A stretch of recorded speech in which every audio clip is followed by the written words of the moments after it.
Hey there, and welcome to the Grap YouTube account. We talked about how Bonk seems to be exercising an upward impulse in our last film. As was already said, the extra length that was seen is probably the fifth wave, which is still a part of the third wave and is still growing. Okay, so the water doesn't have five waves yet.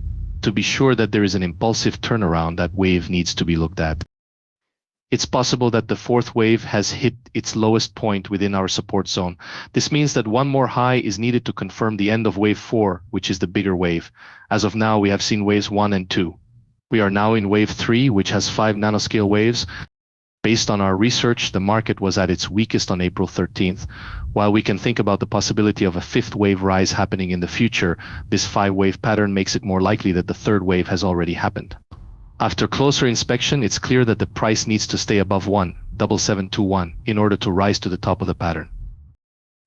Not even comes close to 19,468, the level at which something is considered an urge. After looking at the microstructure, this should be the result of a wave going down, followed by a B wave and a C wave. Even though it's possible that it stays a leading diagonal, things would become even more confusing.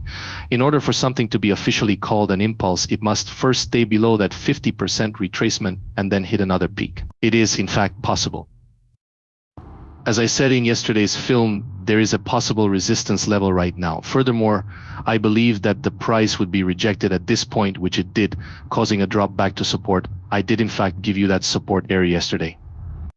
In the event that there is another peak, the fifth wave might hit the next key resistance, or it might not be able to get there, in which case the wave would be longer. This area has both the 295/240 level and the 368/230 level. A place in the middle of these two levels would be perfect for 4-wave 5. Still, as we already said, the 50% level is very important for telling the difference between positive and negative momentum. It's not clear whether this adds to the yellow or white count, because the first thing it reached its highest point in white during wave B below this level. Since the white count shows an extra low, it is very important to keep an eye on both numbers.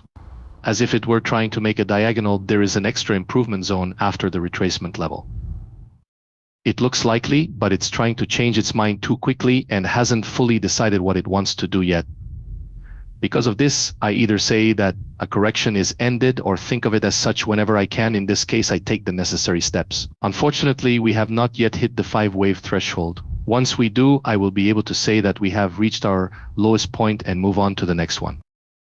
If we get to the bottom of the orange support zone, the next tradable setup would be a retracement in wave 2. I'm going to change it so that I can only add the next reliable support area after the 5 stages for the year are over. You might want to do the following. If you want to scalp, you can use that area, but it's not a reliable support area because coins usually fail after 3 rounds.